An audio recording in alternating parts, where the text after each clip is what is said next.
What's up, YouTube? What's up, YouTube? It's your boy back with another one. People, in today's video, we want to discuss how our politicians in South Africa are seen as heroes on the African continent and in the diaspora. But locally, we don't see the same things that the other people from outside South Africa see. Why is that the case? Let me know what you think about this topic in the comment section below. Don't forget to like, comment, share, and subscribe to the channel. You know we family, right? People, if you talk to many South Africans, they will tell you names like Ramaphosa, Malema, um, Zuma, Zella, who else? You just name Mashaba, MacKenzie. All these politicians in South Africa. You talk to any South African, majority of South Africans will tell you these politicians are nothing but scum, nothing but liars, nothing but fraudsters, nothing but corrupt officials. These people have a litany of scandalous skeletons in the closet. Some would even tell you that they are so brazen that they are not even ashamed to do what they do in public view of everybody. They no longer do things in secret anymore. And that is a fact. I mean, let's look at the incident of Kenny Kunene, for example, red handedly caught at the home of a known drug cartel member. If that's not something that's brazen enough for people to say, these people have no shame, have no guilt, have no culture, have no respect, and have lost all respect for the public opinion. And now they're just living on their own terms, by their own rules, because they do as they please, whenever they please. That will be the view that most South Africans will give you of their politicians. But then, when you look on TikTok, for example, on YouTube, on all other social media platforms, the picture that the outsiders on the continent paint of these very people that I've just described in all these awful, negative, downright, I don't know another way to put it. It's like we're almost talking about two, five different people. It's like we are talking about people from Mars.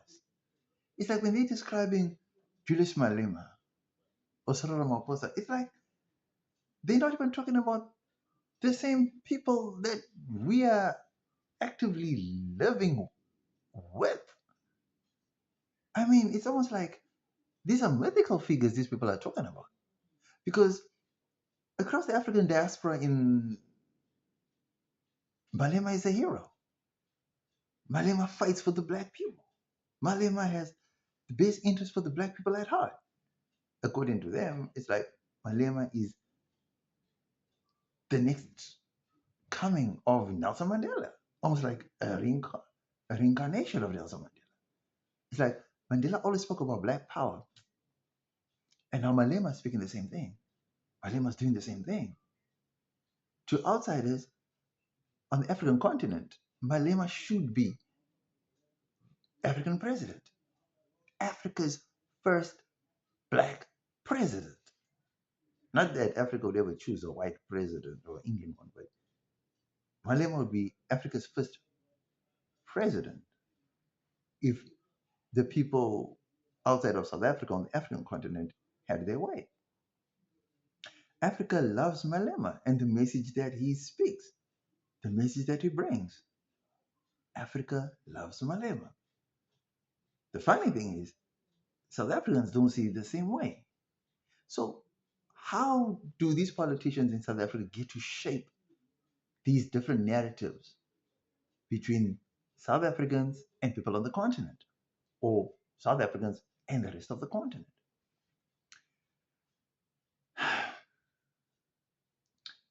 News is a 24-hour business.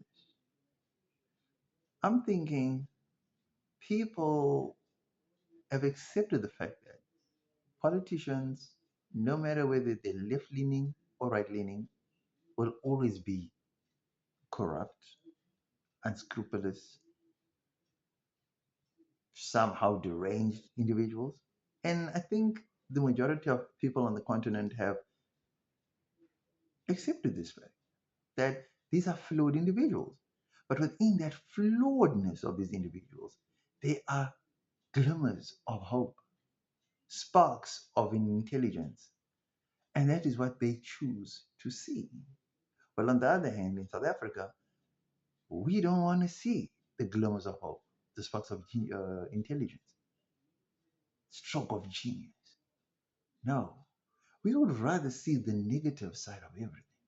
No matter how much good you do, that negative thing will always be there. You see, for example, it doesn't matter how much good Zuma does. Zuma can even come here and give everybody a house. But the mere fact that he is the face of corruption will always be there. Do you know what I'm saying? In South Africa, we solely focus on the negative. Always focus on the negative. And the positives, even though may be genuine, we either ignore them or choose not to see it. That's just how we are. Now, I'm not saying that Malema or Ramaphosa are evil, bad people all around. No, I'm not saying that at all. All I'm simply saying is we who live in South Africa get to see a whole new side or all sides of these politicians that maybe the outsiders choose not to see or are never shown that side of these individuals. So a lot of people tell you about, a lot of people talk about, I don't know, Malema being this genius young politician, right? But very few of them actually talk about his scandalous, tender, whatever. You know what I'm saying? But they won't talk about anything about that. Do you know what I'm saying? They won't do that. And I don't understand why. For me, it's like tender corruption, tender this, tender that, that he was involved in.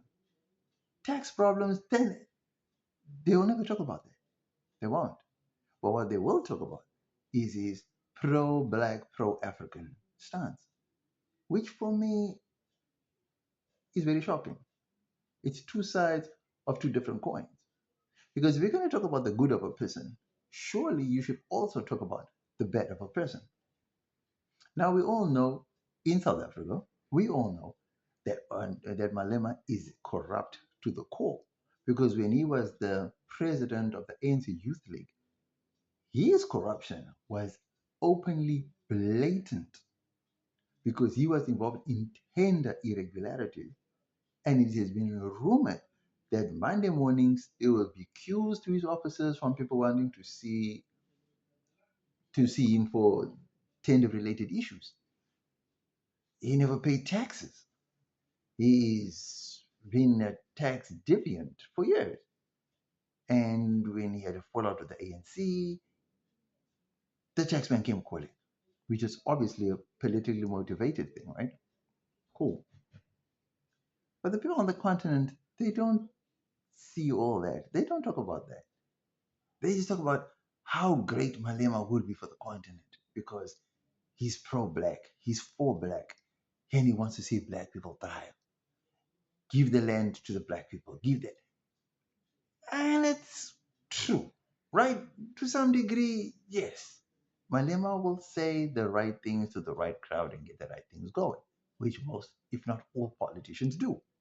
But at the same time, let us be fair and let us be cognizant of the fact that we need to give a balanced view of all these individuals that we seek to praise.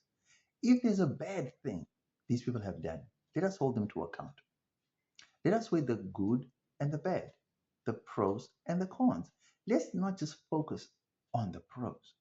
Because when you focus on the pros, you actually give a room for that person to give more attention to his cons because that person knows for a fact that you only focus on his good or on his pros and not on his cons.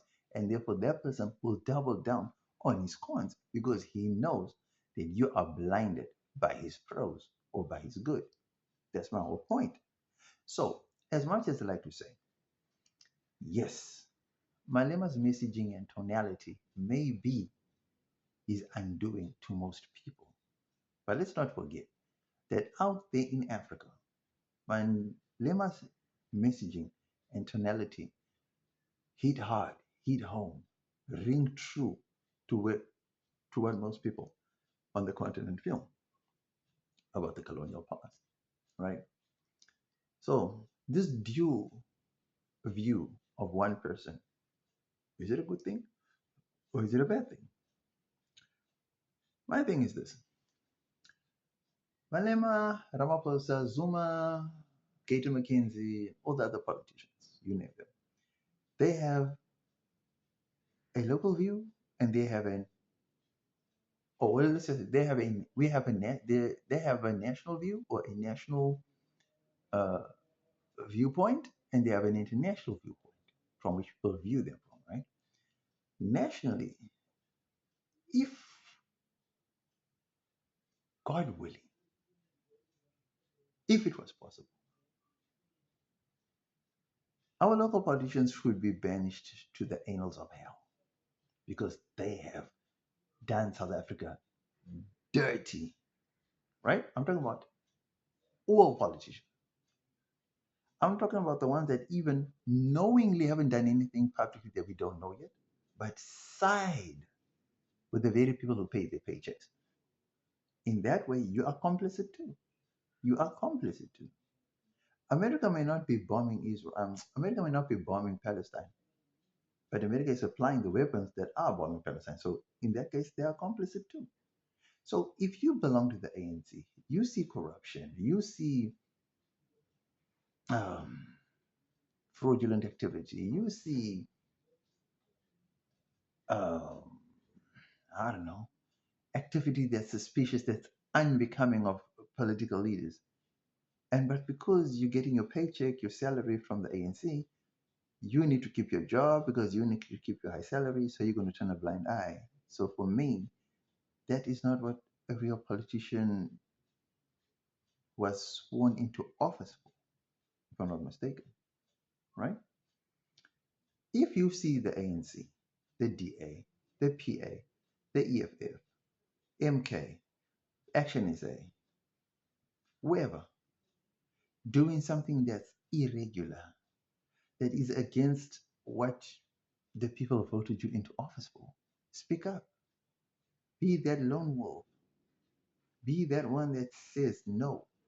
Be that shining example that sets the tone for the next and upcoming candidates. But if you're going to be the one that flows with them because you need the money, you need the lifestyle, you need that, then I'm sorry. You too are just as guilty as the perpetrators themselves. That's just the way I see it.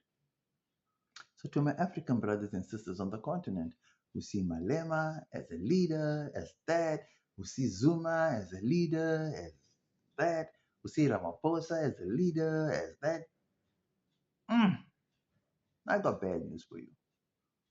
You may only see the good side, you may only see the positive side.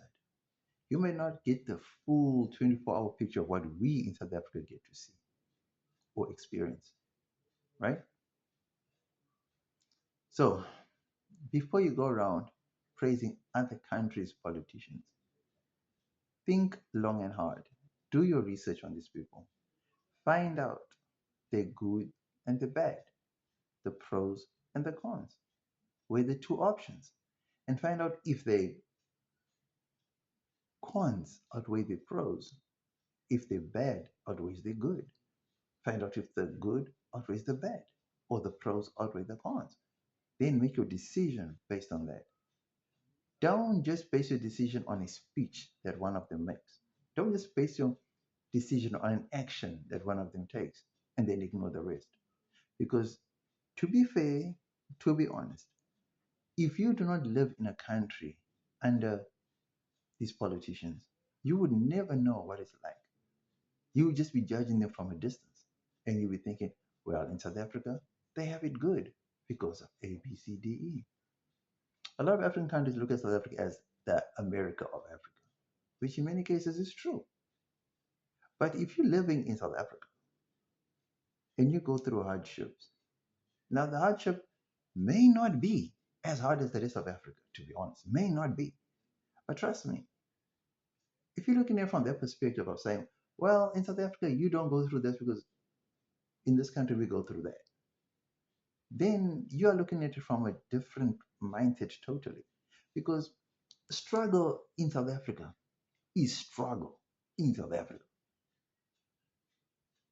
Struggle in any part of Africa is struggle in any part of Africa.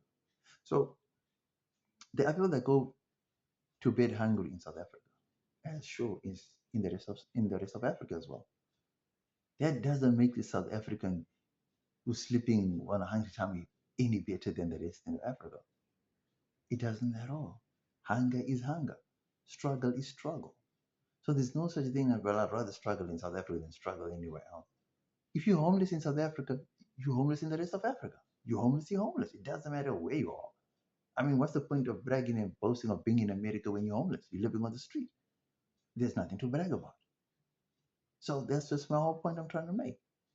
So before we go around praising people, giving them the flowers and accolades for stuff that they never really earned, let us really look, do our research and find out more about these people before we just go out claiming these people are our future leaders and they should lead. That's my whole point. Let me know what you think about this topic in the comment section below. Was I on the money or did I totally miss it with this one? Don't forget to like, comment, share, and subscribe to the channel. You know we family, right? Holla.